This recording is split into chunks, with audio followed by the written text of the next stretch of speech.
Thank you. Welcome everybody to the Temexw Treaty Association WHAM What About Me workshop. We're going to have an opening prayer, a welcome to the territory, and a welcome by the Temexw Treaty Association Chair.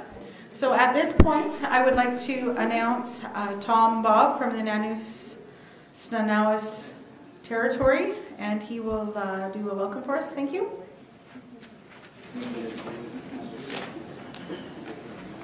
Okay. Thank you, Sharon. To get things started here, we're going to. Is this on? Yeah, so you might want to pull this up for short. Okay, we're going to have the opening prayer by Skip.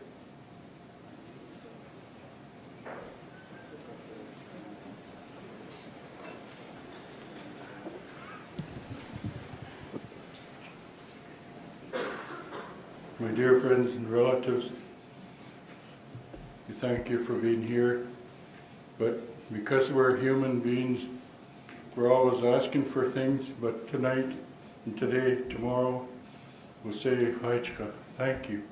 Thank you to the Creator. Thank you to the Creator for looking after our elders. Thank you for looking after our youth especially. We thank you especially for looking after the folks that are in the hospital and can't be here. We want to say a special thank you for sharing your strength. Your strength is like a medicine that brings out the respect for one another so that we can complete our work. Haichka, in Jesus' name.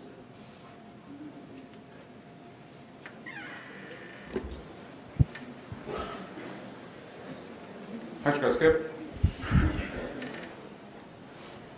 I want to welcome everyone here to Snawawinas territory. It gives me great pleasure to see the turnout here for our WHAM conference. We have quite a list of presentations here by our negotiators, so it's each nation's negotiator is going to be doing a presentation.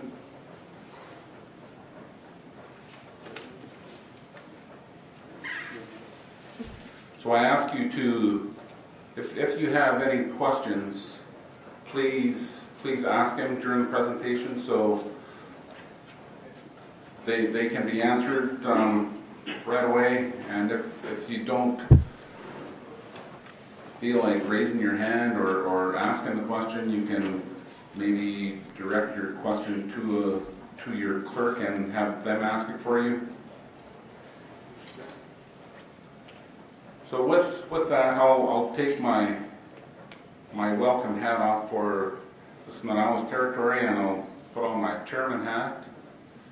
And just so you know, my name is Hakwecha. My English name is Tom Bob. I'm from the Snawawinas First Nation. As your chairman, I'm deeply touched by the turnout here. It's great to see such a good turnout, and especially after our ceremony on Tuesday when each of our First Nations received land. It's a big step and a big milestone for our negotiating team to achieve. It's been a lot of work by our team and our consultants and our legal team, and I just want to raise my hands to them for all the hard work that they've done and the years of dedication that they've put into to get us to this point. We are one of the lead tables in BC, and I've seen our negotiating team in action, and it gives me great pride to see how they operate, and they certainly keep the provincial and federal teams on their toes, because they do their work and their research, and they go to the tables with answers. So it really keeps the the other governments on their toes. So great work by our negotiating team, many hijkas, and now I hear supper's ready.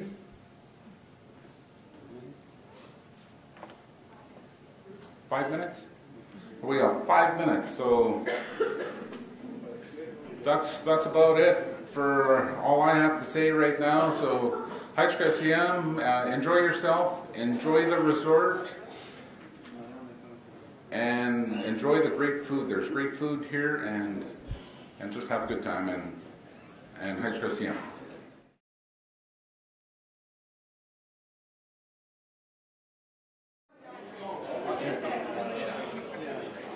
Can I have your attention, please? We're going to start this evening's presentation off with a treaty presentation from the Malahat Negotiator, Russ Harry.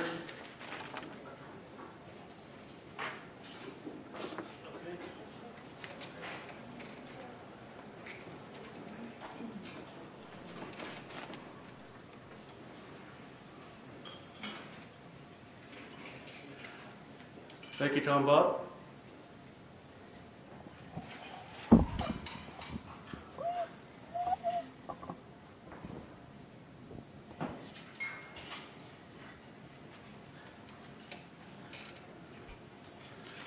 Welcome, everyone. It's a good turnout. Thank you all for coming.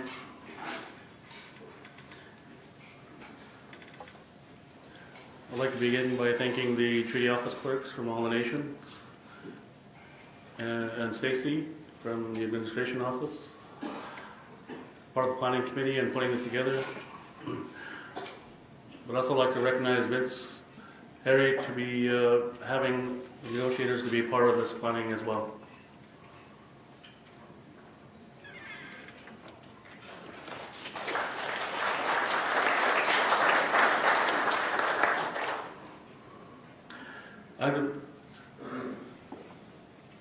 I'll be speaking about the recent signing of the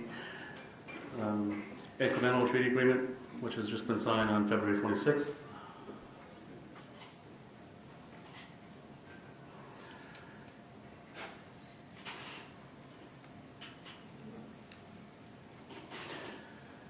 It's been called, at the news conference, it was called a pre-treaty agreement, but on our paper it is an incremental treaty agreement, where we, Malahat, would be getting 64 hectares in the South Shawnigan Lake area, an area known as the Malahat Mountain Village.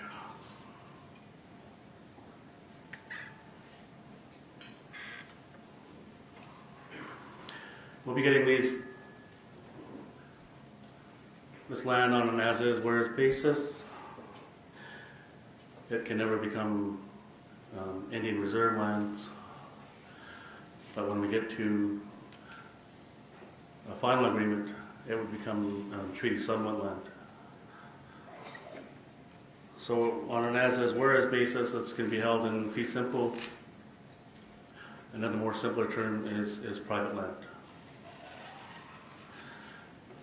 Land will be held by the nation through an economic lands development company that has been formed prior to signing the agreement. The land is in the Cowichan Valley Regional District, and as such we're subject to the zoning and the bylaws as we're in that area, as well as we're subject to federal and provincial laws in that. And that includes in land taxes, paying for land taxes, and insurance requirements.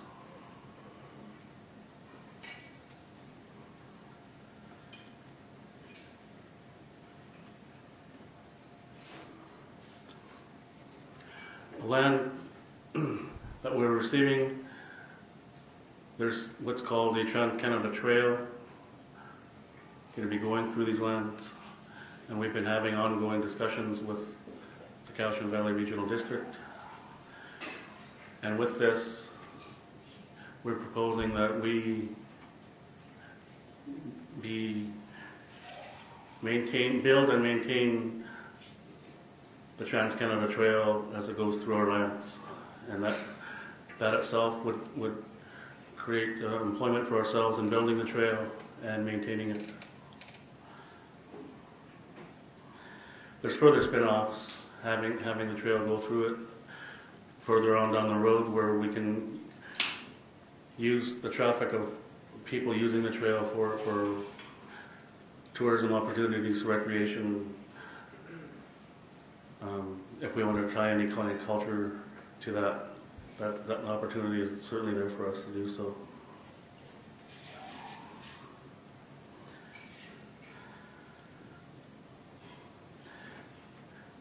At the agreement in principle stage, we also get another parcel of land, and that is a larger piece of, that would be about 120 hectares in the same area. And if things go to our work plan as it is, it's set for December early next year. But certainly we're hoping that it gets done on schedule. And that would be this calendar year or early next year.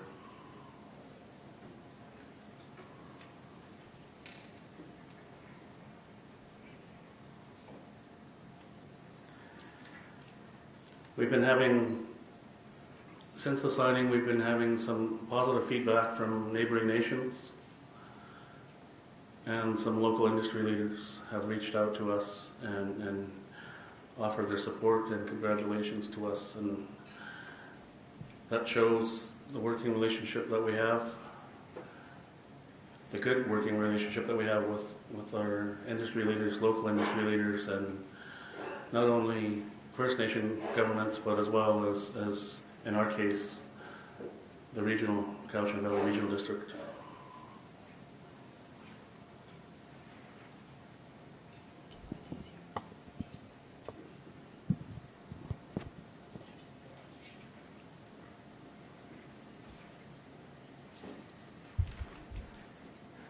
I didn't bring any maps with me, but as I know, people here have been part of the community meetings that we've had. I've left that at home, and today is not by any means a stop in our communication with you. So that map will be available for you to see at our office, and as well as a hard copy of today's speaking notes for myself. I don't have anything. It's just my own notes here. So.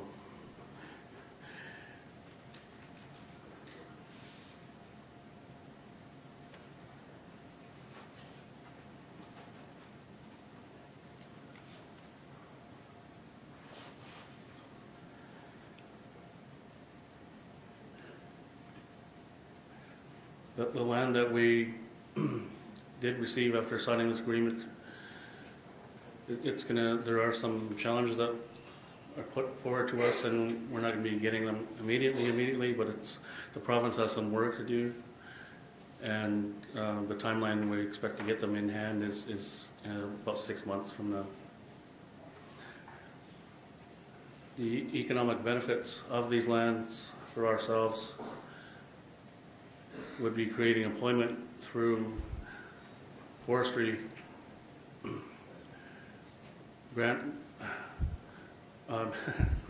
gravel sales, and further down that road in the future is development, residential.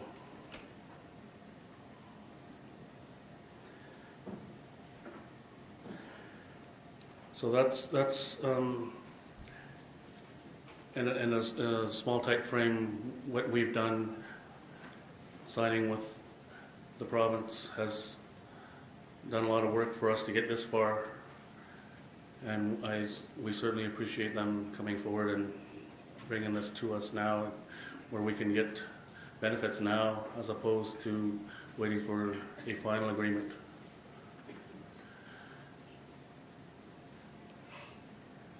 I also have here with me today Mr. Peter Wainwright, who sits at our table at the treaty negotiation level, negotiation level, and support in a variety of ways.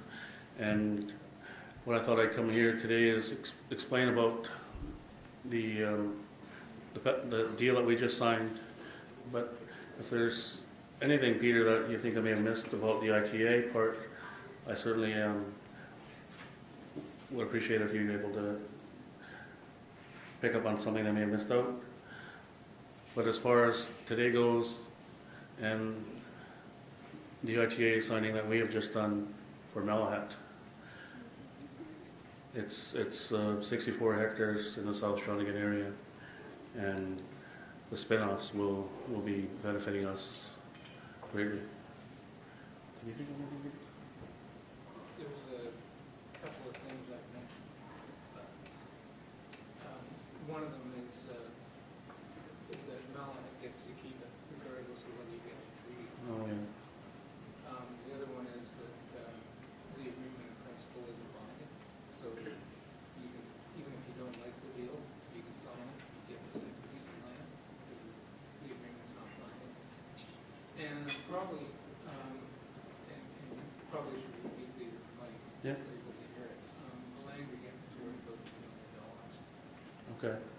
Good points that and this is why I asked Peter to be here today, because he's able to capture these things. So what I'd asked him, if there's anything I missed out on, there are several, and one is when we get the second piece of the 120 hectares, once signing the agreement in principle itself is not binding. So we would be getting the parcel now, the parcel at the AIP level. The AIP is not binding, so that it's win-win and another win again, because we get these lands up front whether we succeed with a final agreement or not. And You get to keep them regardless. yeah. And the value of it? $2 million. Was 64? Or design? And then we do, whether we succeed or not with the final agreement, we will be holding this land free and clear, as well as the value of the land combined, the 64 hectares and the 120 is at about $2 million as of today. So other than that, Tom, Bob, that's where we are at Malahat, at the Malahat level.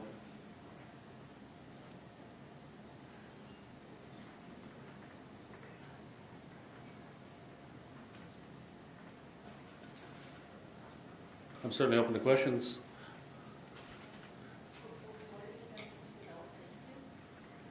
Sorry?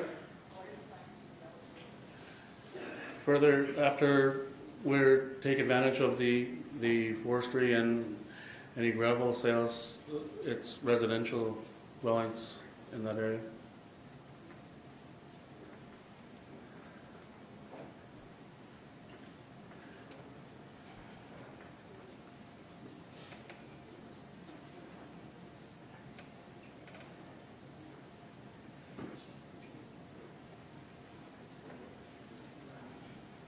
Okay.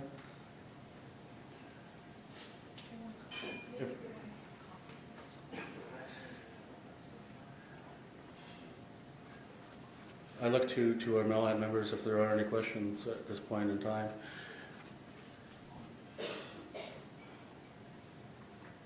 If you don't want to ask them here, you're certainly welcome to come and see me individually and ask myself or Peter or anything. Next on the agenda is Beecher Bay, and they will have packages, and Sharon will be distributing that.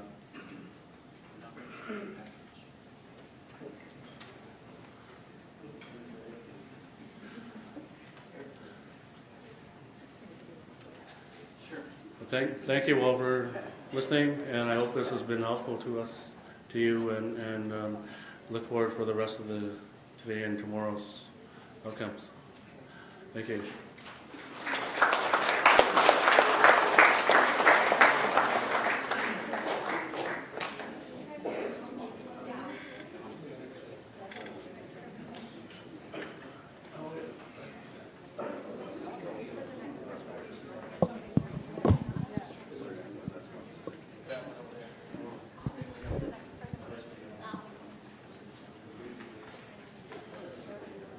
Thank you, Russell. We're going to just take a couple of minutes here as Sharon hands out some presentations. But next is going to be the Beecher Bay Negotiators, Patti Chips and Hang Chips.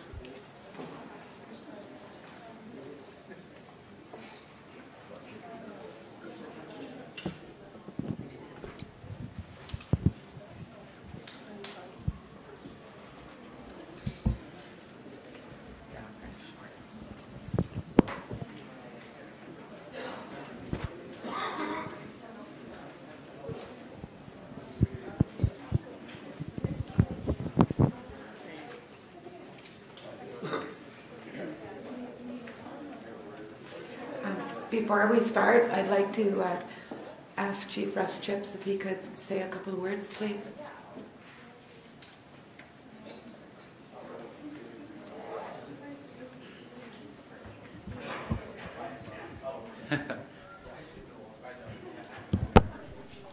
Thanks for calling me up.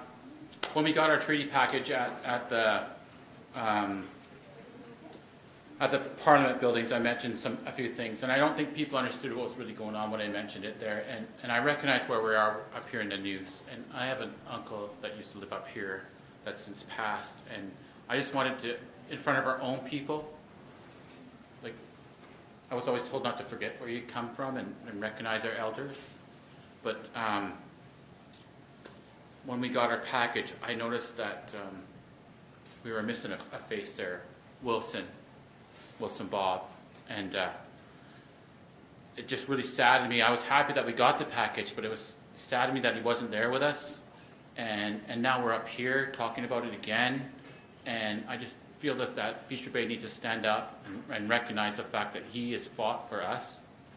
He's fought for everybody else, but for his part in getting our land, I just wanted to recognize the fact that he's around, and I still miss him, and I'm glad to have known him, and I'm just sad he's not here, and just wanted to make sure that I don't think the people at the Parliament buildings understood what that meant when I mentioned it there, but I know that you guys will, and I just wanted to mention that, so thank you.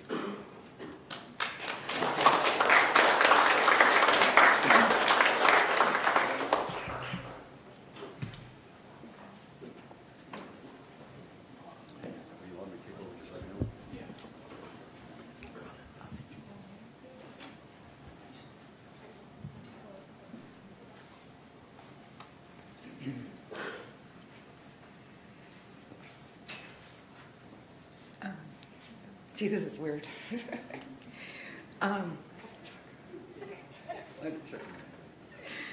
Thank you, everybody, for being here. I've got a really bad case of the nerves for some strange reason. Haven't had to do this very often, but I'm glad to see all friends, family, and relatives here. My name is Halquitla. It's Patricia Chips. I'm one of the negotiators for the Beecher Bay First Nation. And I'd like to say a few words also on the ITA presentations.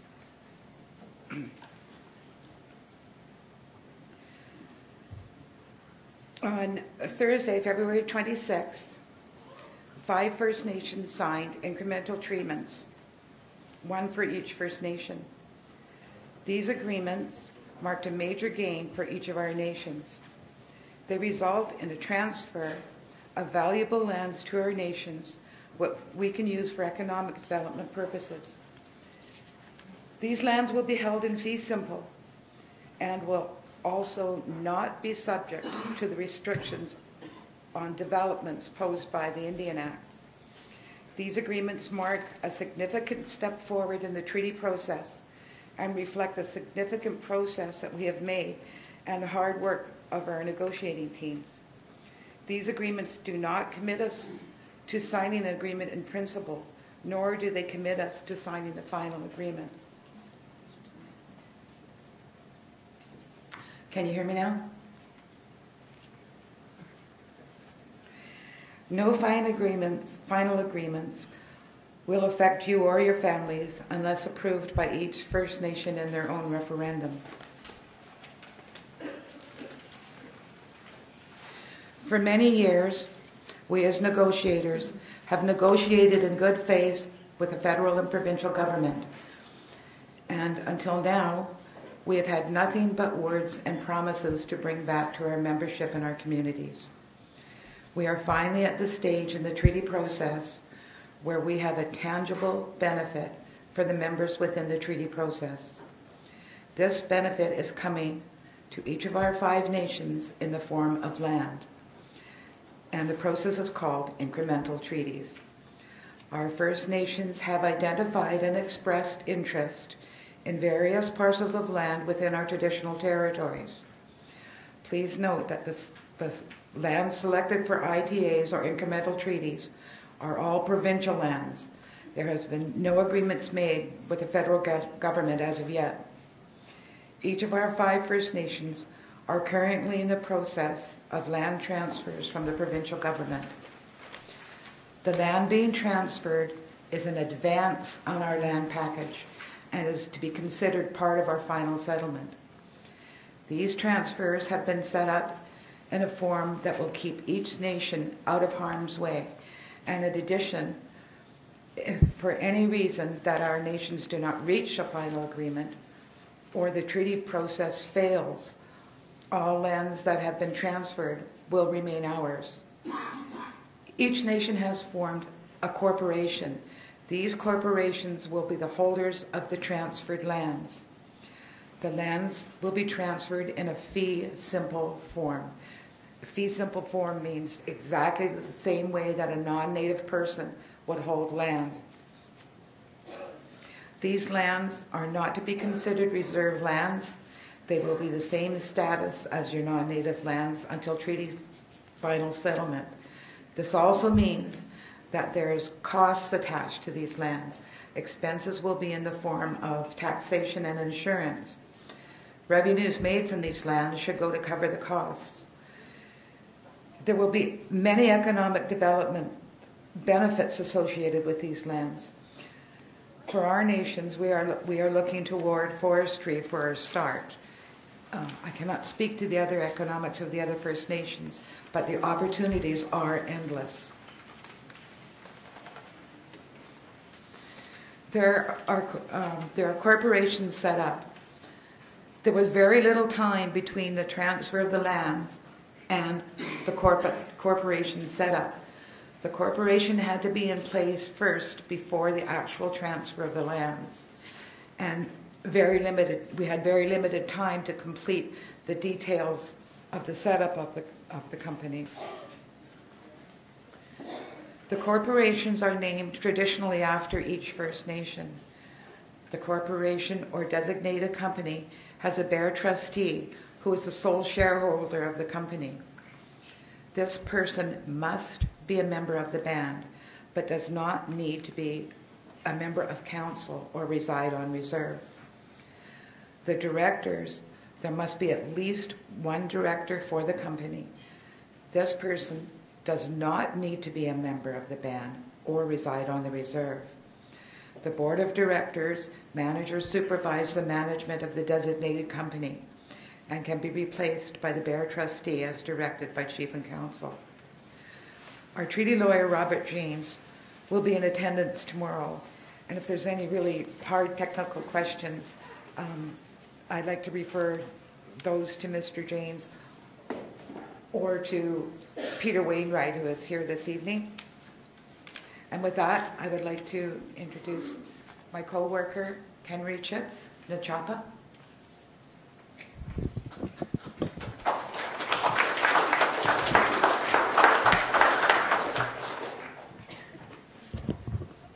Thank you, everybody. It's showtime.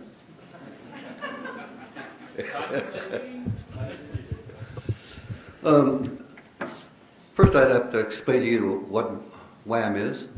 What about me? We've had a workshop for youth. We had a workshop for elders. And Russ came to us about a few years ago. What about me? The people that aren't youth, that aren't over 50. So that's why we started these conferences for you, to include everybody. To include everybody is, in fact, what we're here for, and the membership, and even the ones that aren't born anymore. And on a note, thank you all for coming. I haven't seen a lot of my nieces and nephews in a lot of years, and it's sure nice to see them. Our paths crossed each other on the road, mainly, and we never stop by their house or have the time to stop by, but it's sure nice to see you all here tonight. And it was a good dinner. I'd like to thank Snawawinas, allowing us into their territory. It's been a nice meal, and I'll start with my presentation now. My presentation's a little different. Got to keep this mic close to you. I started off with it. It's the Temexw Treaty Association is comprised of 5 First Nations: Beecher, Malahat, Nanooke, Songhees, and Tsuut'ina, or Tsuut'ina. These nations are independent of each other and have come together to negotiate 5 independent treaties. TTA holds, I can't read and try to speak into the mic at the same time. TTA holds the loan and distributes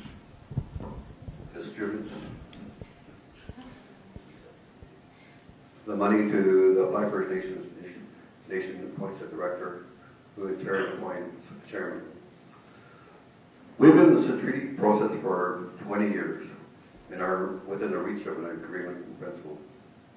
The provincial government is transferring Lot 121 to Beach Bay. The nation has an incremental treaty agreement to transfer of the lands to provide economic development, provide jobs for Beach Bay First Nation, and advancing the signing of agreement in principle. The provincial government wanted to transfer land in 2 phases, half at the signing, which is February 26th, and the other half on issuing the agreement in principle. But in our case, there was a access problem, and we got the whole transfer at once.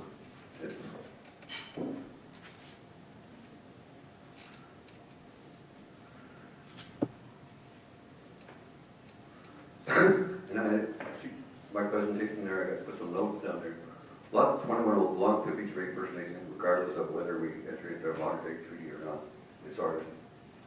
An agreement in principle is at least 2 years away, and we'll be working on that for the next 2 years. The land will be transferred into Fee Simple Lake, as mentioned.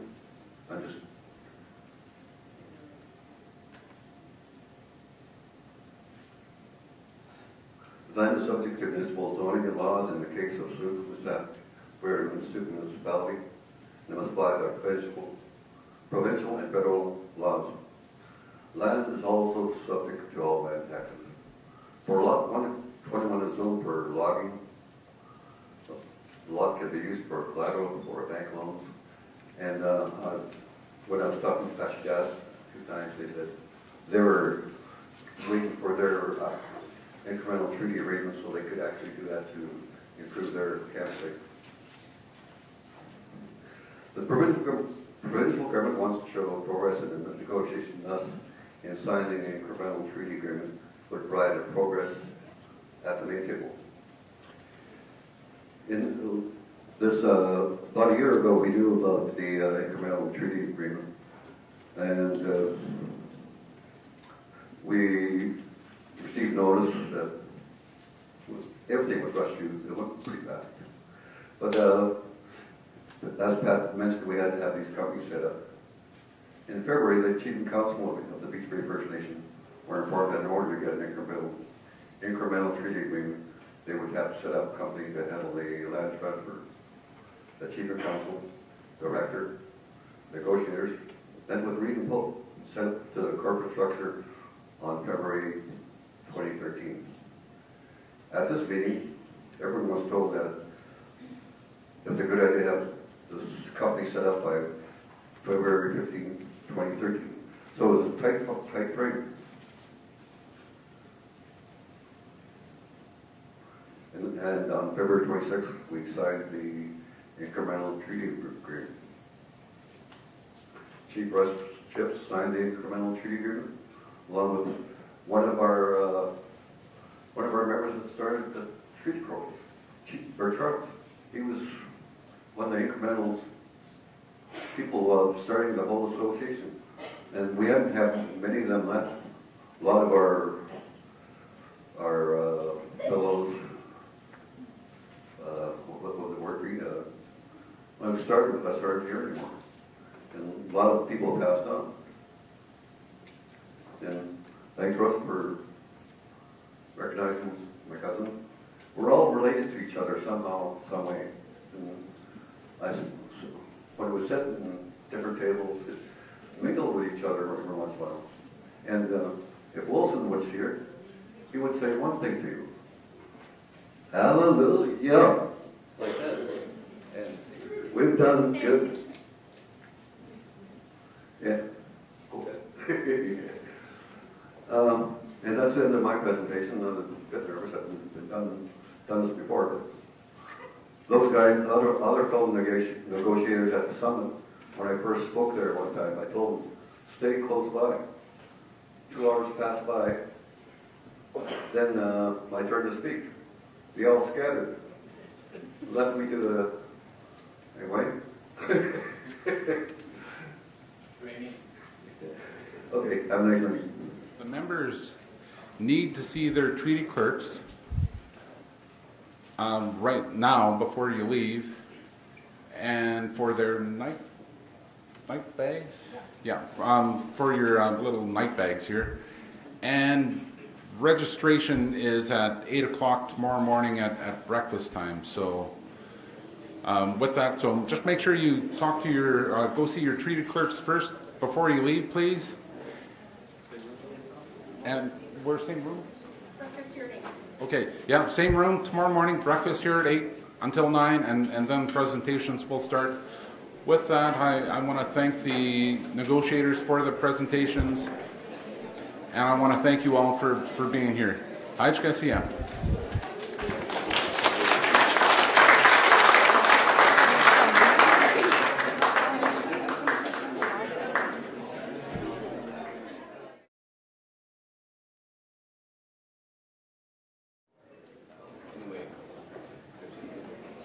Good morning, everyone. We're going to get started here now, so I'd like to ask Skip Dick from Song East to come up and do the opening prayer.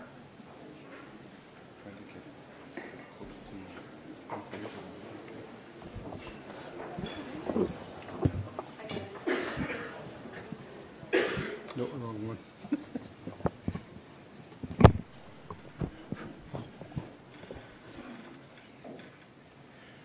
Good morning, everyone.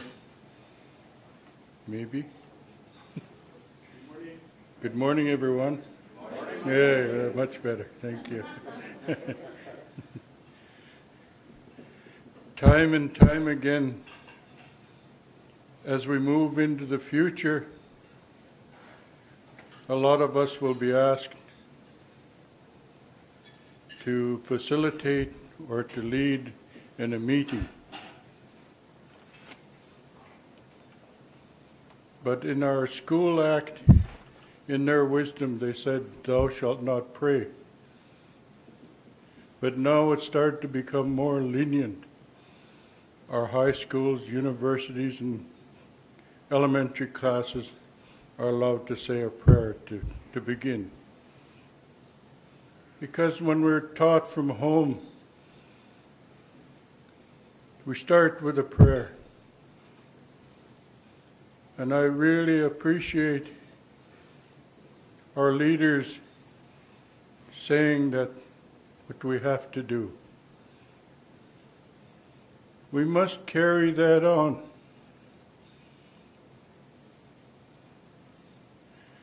We got to hand over everything to our youth. We'll say it time and time again so that you'll start to listen and start to hear. There's a lot of academic stuff, but when you start doing it through encouragement, that's when it starts to sink in. We got to carry that on. So when we're at places like this, for heaven's sakes, please, young people, don't be afraid to take your turn saying the prayer. It's a simple thing, but it's a thing that opens up the way. And I appreciate Snawawinas for opening up their territory for us to do our work. But because we're human beings, we're always asking for something. But today we're going to say Haichka, thank you. Haichka to our Creator for looking after our elders. Haichka to our Creator for looking after our youth, especially our youth. And I want to say a special thank you for sharing your strength. Your strength is a medicine that helps bring out the respect for one another so we can finish our work today. Haichka.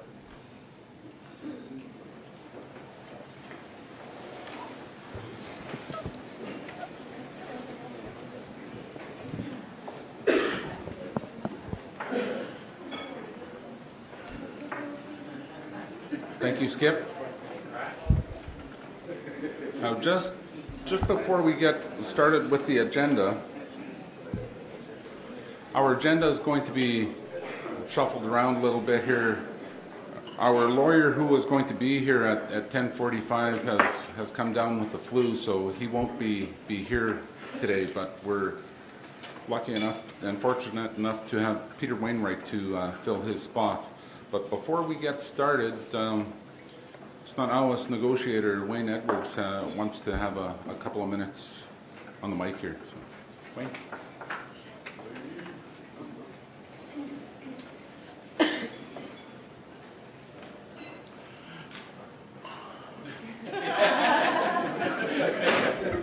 Just kidding. Good morning.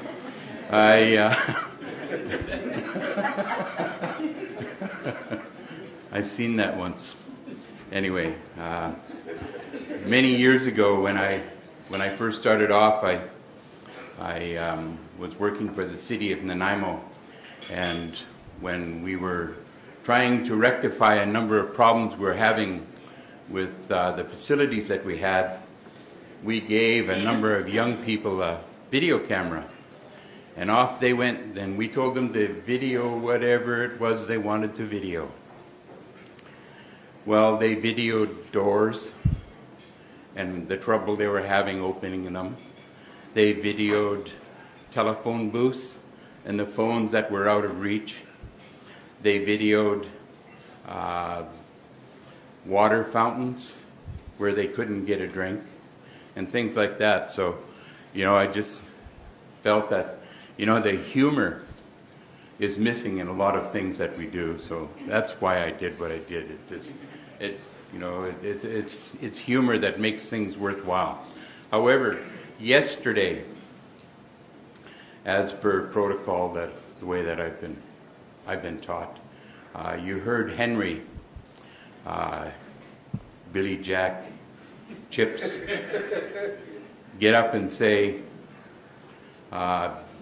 when I was looking for somebody to support me, they left me alone. Right, Wayne? Well, I just want to set the record straight. I was chief for a period of time, and I brought Tom in, and I brought him out into the middle of the floor. I introduced him, and I said, okay, and he'll speak to you, and I walked away. That's exactly what I did to Henry. And the look on his face when I wasn't there was something. But that's basically what the message is coming from Skip. One day we're not going to be here, and in that. But I want to make an apology to Henry.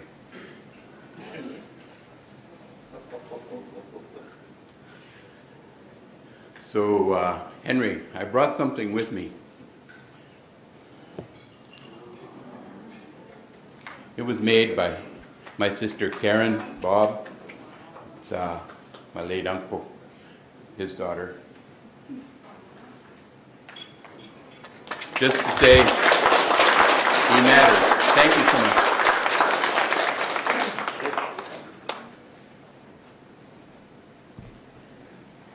Thank you, Wayne. Thank you, Sharon.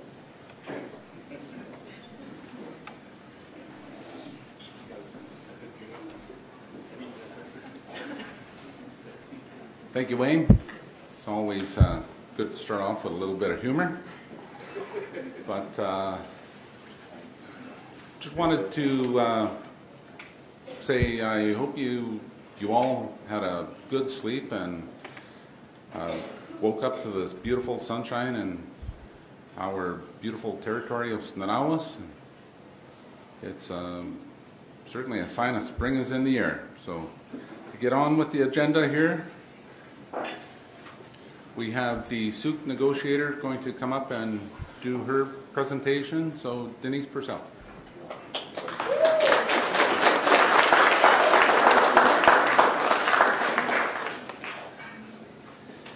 Okay, good morning, everyone. Thank you, Snawawinas, for allowing us in your territory. Denise Purcell from the Souk Nation, and I'm glad to see so many people here today because I'm going to talk about a subject that most people shudder when they hear it. I am going to talk about taxation. Now, though we haven't agreed to it in our treaty, there will be a taxation chapter, and other First Nations that have treated, such as the Nishka, Tawasin, Malnuth, they have actually already agreed to it. So it's kind of, it's going to happen. But what I want to try and get you guys to do is start thinking about that it's really not that scary. I want to point out that we actually already pay taxes. Every time you go to the store, if you're not on reserve, you're paying taxes. And even actually if you are on reserve, a lot of First Nations now have implemented their own taxation where they take a portion of the tax off your motor products, gas and such, cigarettes, and actually alcohol as well.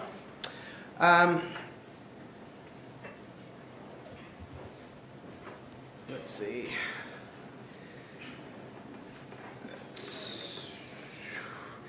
And these taxes that they collect are through they negotiate tax sharing agreements with the government. And if you're employed off reserve, you pay taxes, provincial and federal taxes.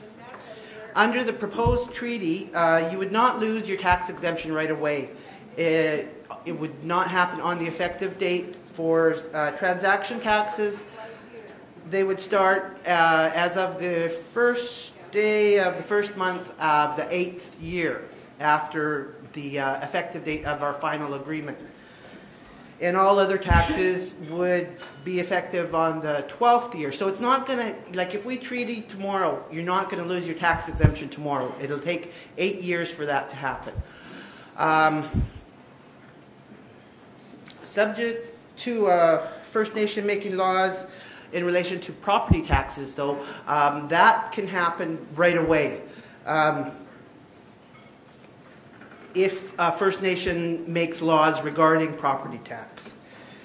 But if they don't, then it would be 8 years down the road, you would start paying property taxes. But you would be paying them to the government. So why not do it yourself and get the revenues for your nation? What I really want to get at is that taxes aren't really a bad thing, and they're not really that scary. First Nations in Canada, as you know, have already have the ability to levy taxes. And it's a really good way to generate their own independent revenues. Where a First Nation does this, they're not subject to the federal rules under the Department of Indian Affairs or ANDNAC or whatever they're called now. When you get funding from them, you have to spend it in a certain way, according to their rules. If you're generating your own income through taxes, you have a lot more discretion as to what you can do with them.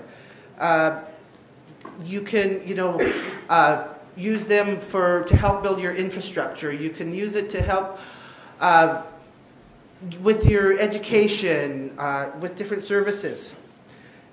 And what I like to use as an example is for the Sauk Nation, if we just started with property taxes, but the more we get into it and the more income you get, because with property taxes right now you can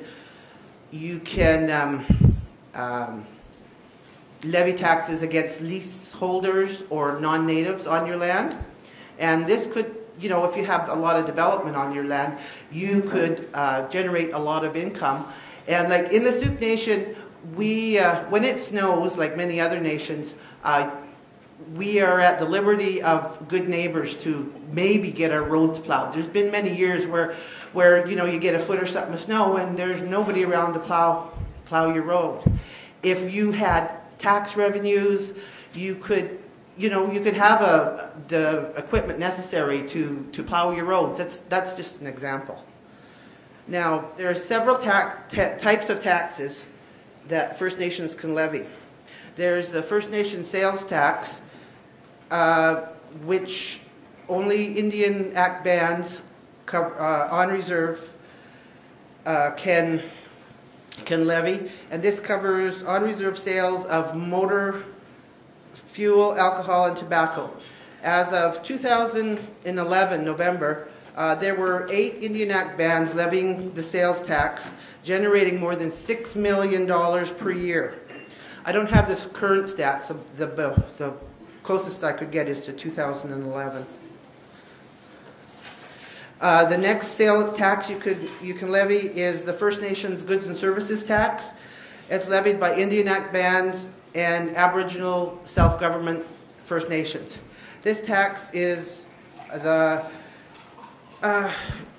consumption that occurs within a reserve or settlement lands, and this tax is payable on all the taxable supplies for sales and leases that occur on the lands of the taxing Aboriginal group. As of 2011, 23 Aboriginal governments have implemented the First Nations GST, with many more being negotiated as we speak. So far, those that have implemented average approximately $12 million per year in taxes. Next is the First Nations personal income tax. This can only be levied by self-government First Nations that have negotiated a tax sharing agreement for personal income tax with the government. As of 2011, 12 self-governing First Nation groups have enacted this tax. And as a group, they have received approximately $13 million per year. Next, the real property tax under the Indian Act or under the First Nations Fiscal and Statistical Management Act. Section 83 of the Indian Act provides a power to make bylaws for taxation of land and interests of land on reserve. A total of 134 First Nations, as of November 2011, currently have enacted bylaws under Section 83, while another 60 First Nations have enacted bylaws under the Management Act, and the annual revenues for 2011 exceeded $70 million. Since 1989, more than $800 million has been collected and generated by property taxation for First Nations, and that money goes directly to the First Nations. Why I'm pointing this all out is to get you thinking about the real monies that can be brought into our communities to provide more independent, stable, flexibility source of revenue, which can be reinvested in our communities to build the economic infrastructure that we all need. Also, tax revenue can provide direct benefits to our members. One First Nation on the South Island has taxation powers on reserve. They have several businesses, a gas station, a McDonald's, a motel, and another restaurant. And they are able to provide twice yearly cash distributions to their First Nations just from this revenue. And I don't know the exact amounts, but it is quite a fair amount. Taxation, it's a fundamental pillar, too, of financing your government. You see municipalities, they tax their members or the people that live in their communities, and it's necessary to help build the roads and the sidewalks and everything that you need to function as a community. It enhances the good governance by nations in that it makes people more responsive to the the governments are more responsive to the service preference of the citizens, like the members. And it increases the government emphasis on the prosperity of the citizens. If they're taxing you, they want to make you happy. They want you to thrive. There is a body called the First Nations Tax Commission, whose goal is to help First Nations build tax systems and improve the service and infrastructure so that First Nations can build their own economies and attract investment and create jobs. The Tax Commission provides guidance and a lot of training to support advancing First Nations self-sufficiency and economic growth. They have certificate programs for financial managers, and I know there's people in our First Nations that have already started taking some of this training. And just by the figures that I read to you, you could realize how much money can come from that. But like I said, it won't happen overnight because of the way that the treaties are written. And it's just something I want you guys to start thinking about, because most people, they hear tax and they just shudder. And it's not just First Nations, it's people in general. But they can do so much for your communities and for your future. And I'm not a tax expert, but I just think it's time that people start thinking into the future and how we can thrive as communities. And if there's anything anybody wants to ask. Yes?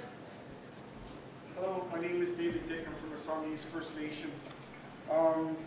My question is regarding the realty property tax. Mm-hmm. I've seen the benefits of the taxations in our community, especially on Songhees. Mm-hmm. We've got sidewalks and paved roads and everything. But the thing, I guess, my concern is when it comes to First Nations to start taxing each other within the reserves, what happens to the First Nations who cannot pay their taxes? Because as we know, a lot of First Nations in our own communities are on limited income. And so my concern is for those that are in that situation. So what's going to happen to our people at that time? And maybe, besides yourself, maybe some of the panel up there can answer that to you. Thank you. Yeah, well, we actually we negotiated the actual how the property tax will be assessed, but I think what we've always thought as a fundamental is that if you don't have it, you can't, you know, you can't be expected to pay. If it's band-owned housing as well too, the band can't tax itself. So, like, if you're living in a social house, the First Nation can't tax itself. But those details haven't been ironed out. But like on Songhees, you already have the property tax. And, you know, when that expands, think about the monies that will come in from the non-members that live on your reserve. I've heard there's like 1,200 non-member First Nations where their property tax will be coming directly to you. Well, I understand Yeah. that part where it comes to us, but I was Yeah. wondering, will it come down to a point where like, for non-First Nations, they gotta pay property taxes on their property? Mm-hmm. And so my concern, I was just wondering, are we gonna start paying property taxes, and if we're using as, the Nishka, for example, are they paying, are their members paying property tax now too? Or was that something that was made in their agreement? No, it's in all the agreements. But if they have, I'm not sure with the Nishka if they have implemented their own bylaws regarding property tax. But if they don't levy the tax when the expiration date of the exemption is gone, the government will get it. But I don't know if any of my colleagues have. The way it works is that your First Nation government gets to set what the property tax rate is. So it's actually optional. If you don't want to have property taxes, you don't have to do it. If you want to have property taxes, your government figures out what the rate is. The thing is that if you're going to have property taxes, it has to be applied uniformly. So that what that means is everyone winds up paying. The money you collect, you can reinvest into social programs and such, so the people who can't afford to pay property tax are getting money in other ways that allow them to actually pay it. As far as the income tax part of it goes, normally if you don't make very much money, you don't pay any income tax anyway. So even if, like right now, if you were living off reserve in a municipality, they're collecting property tax already. So you're probably paying it as part of your rent. And you would be paying income tax already. And if you're not making very much money, basically you just wouldn't be paying any tax because you have to make a certain amount of money before you actually start to pay.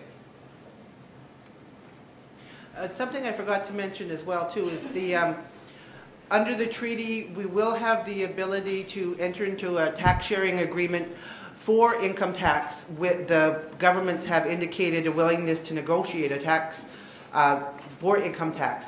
And that would be the ability, they would collect it on our behalf, but it would be every First Nation or every person that lives on your land, which you have jurisdiction to, non-members, you would be collecting a portion of their income tax as well. So that's another stream of revenue that will be available to First Nations. So I think it's the way of the future. We need to. It will help make our nations way better. Russ, you had your hand up before Debbie. So you're saying, like, again, you use Beecher Bay, for example. We don't actually have certificate of possession out at Beecher Bay, so no one really owns the individual land, so we wouldn't be charging people in the houses land tax because the land actually owns the land. Is that what you're saying? Yeah, and unless something else is figured out. Well, I'm assuming that you would tax things like water, because if your neighbor let the sprinkler go on for 2 weeks, that's a cost to the van, and that would be taxed, stuff like that. Yeah. Peter? Yeah.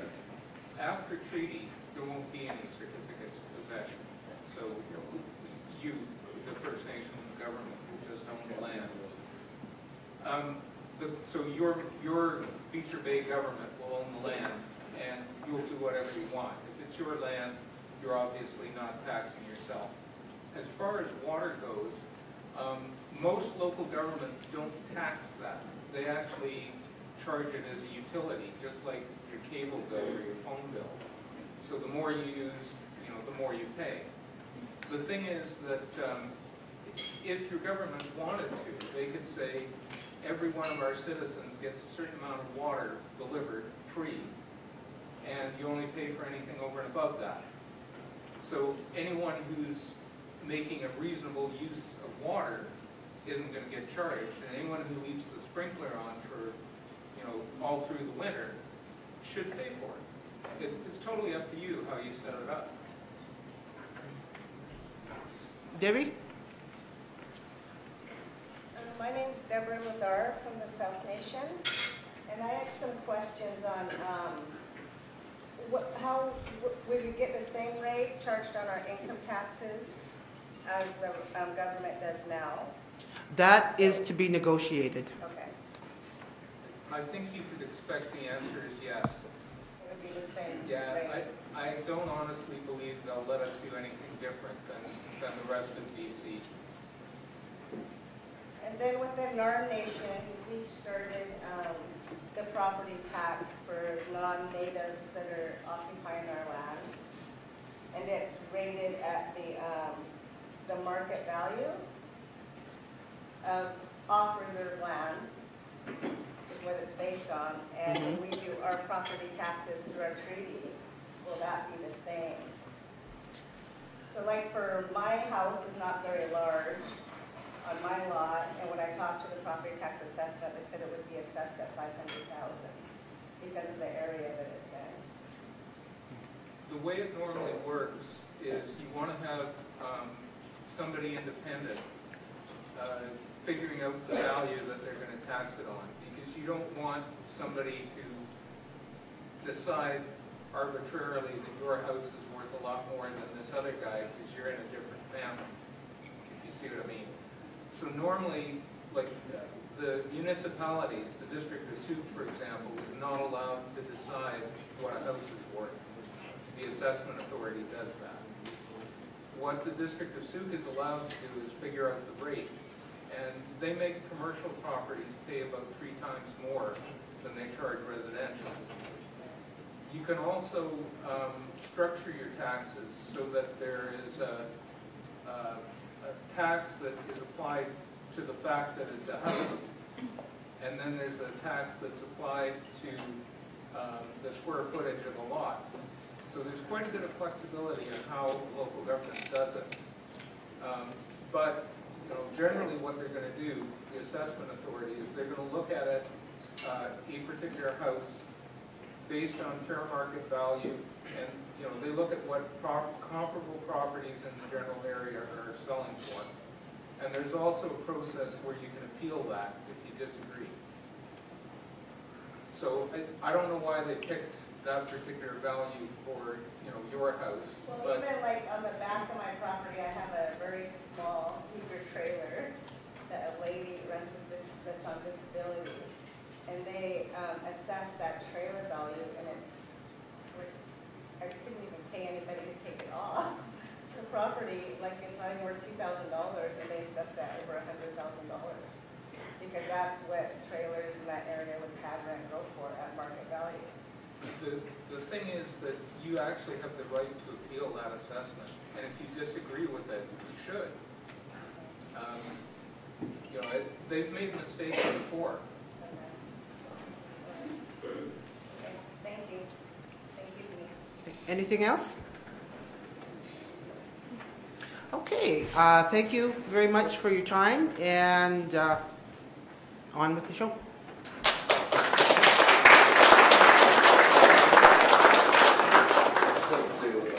One thing on the tax. Currently, right now in Beecher Creek, we have 85 members living up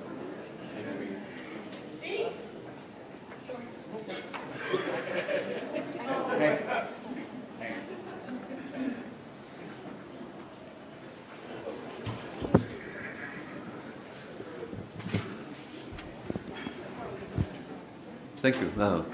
I just want to.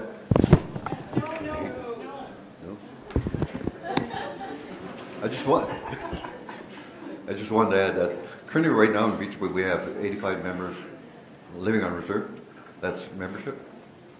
We have 244 membership overall. The 30 are non-members of our First Nation that are living on reserve. And we have about over 200 people, non-Aboriginal, living on our campsite. And taxes are a good way of generating revenue from our non-Aboriginal, how would you say, clientele. But it could be working using assessment authority. We're not going to reinvent the wheel. We're going to use them. Everybody in BC uses them, and they're an independent body. And only time will tell whether it works out good or bad. But there is the right to appeal every decision. I just had to say that. Thank you. If I'm wrong.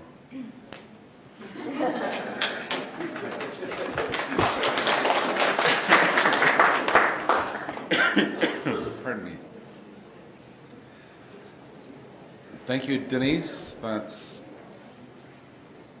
a subject that certainly catches everybody's ear is taxation, and in Snawawinas, I'm working with First Nation Tax Commission in getting our nation ready for our tax laws, which will be implemented in 2014, but those are only going to be implemented to our commercial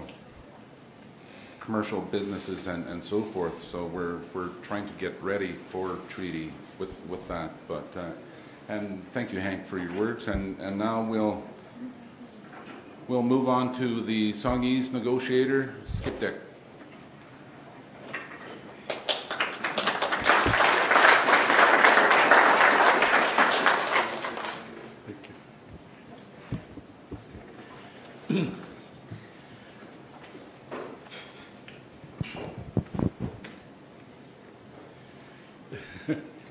When I get to a mic, it always reminds me of our political body that worked with my friend.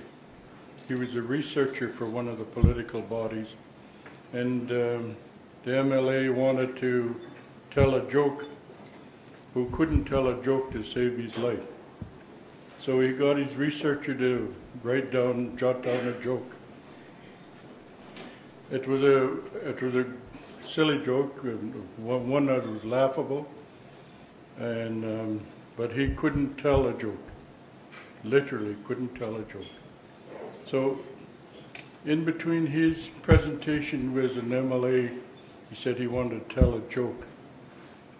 Okay, so all the MLAs had to listen to this thing that was supposed to be a joke, and he started reading his joke out, and at the end was a caption, "Pause for applause." That was just he was supposed to pause, but he didn't. He said, "Pause for applause." Hello? But anyway, that was the punchline. I can't tell a joke either.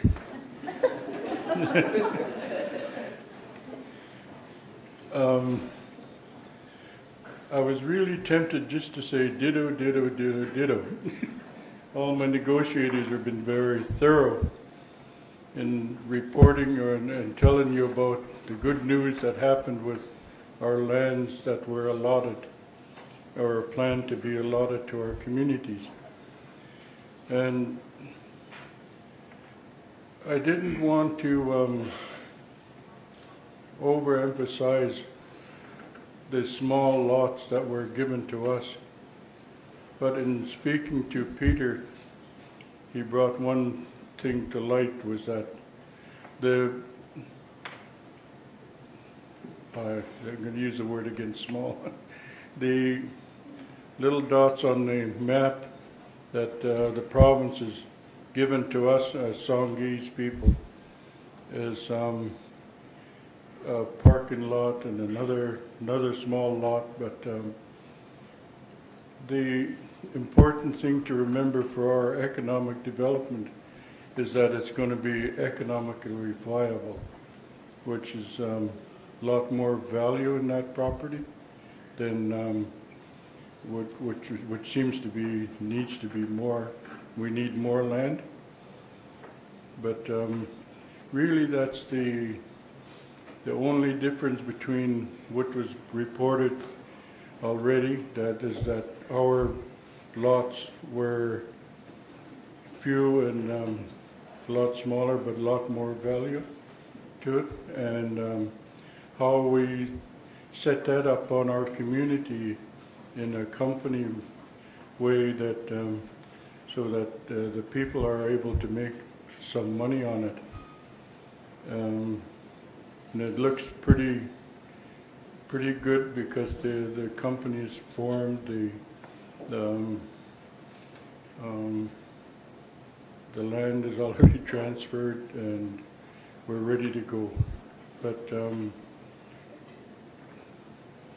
getting away from that, I can only say that for my community that we really need to involve ourselves in developing our own constitution, how we want to run our government.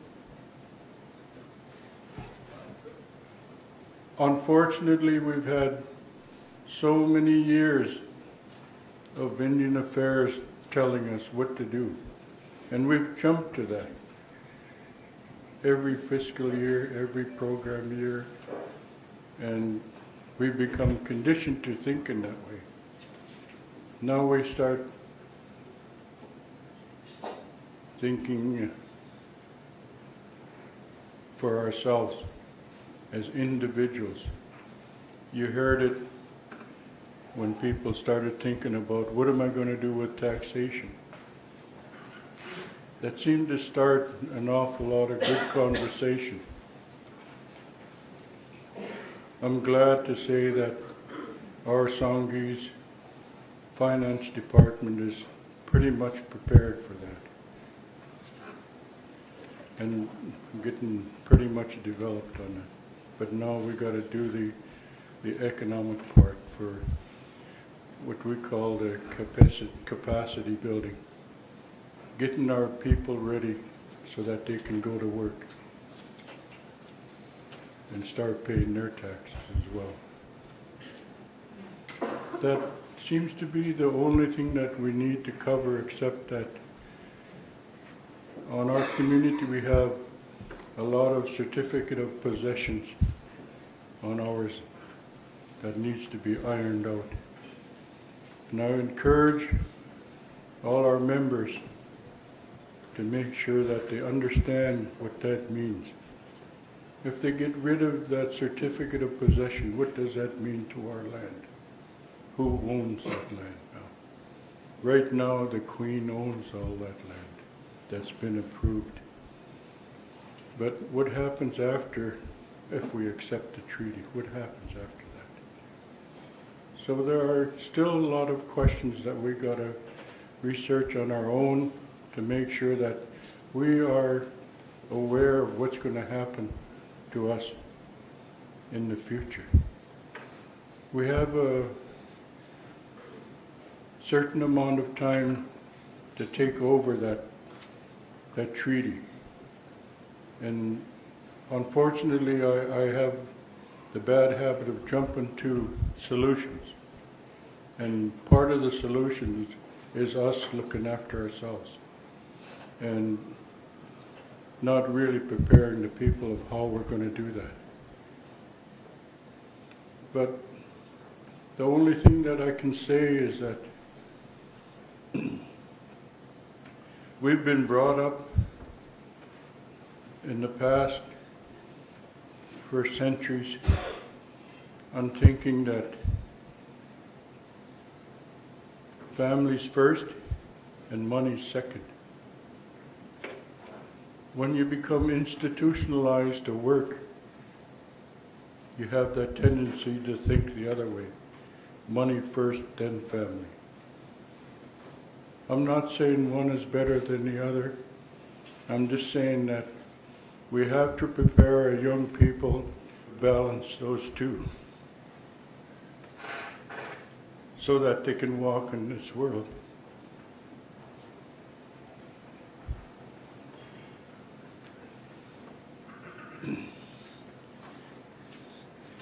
Almost got sidetracked again. Pause for applause. Sorry.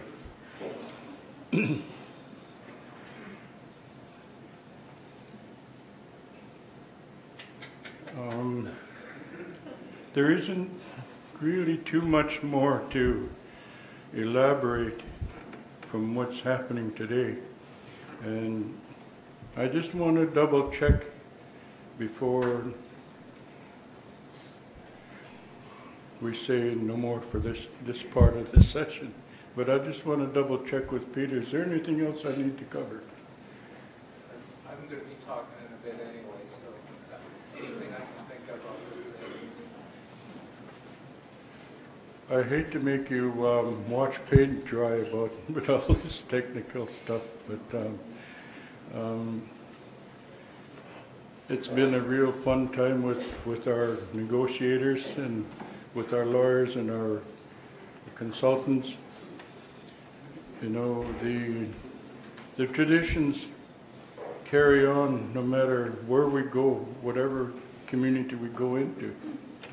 We honor the communities that we go into. And I guess that's the kind of thing that I'm really afraid of, that we don't continue balancing those two things, is making sure that we don't lose that compassion for one another.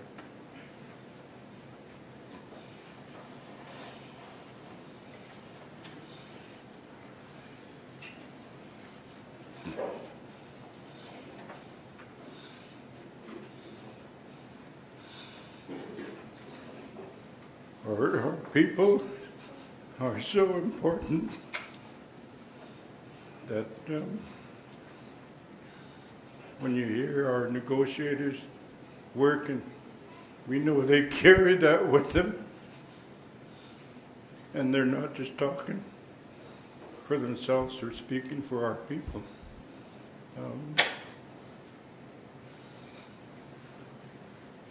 I wish I had a joke. But anyway, thank you very much.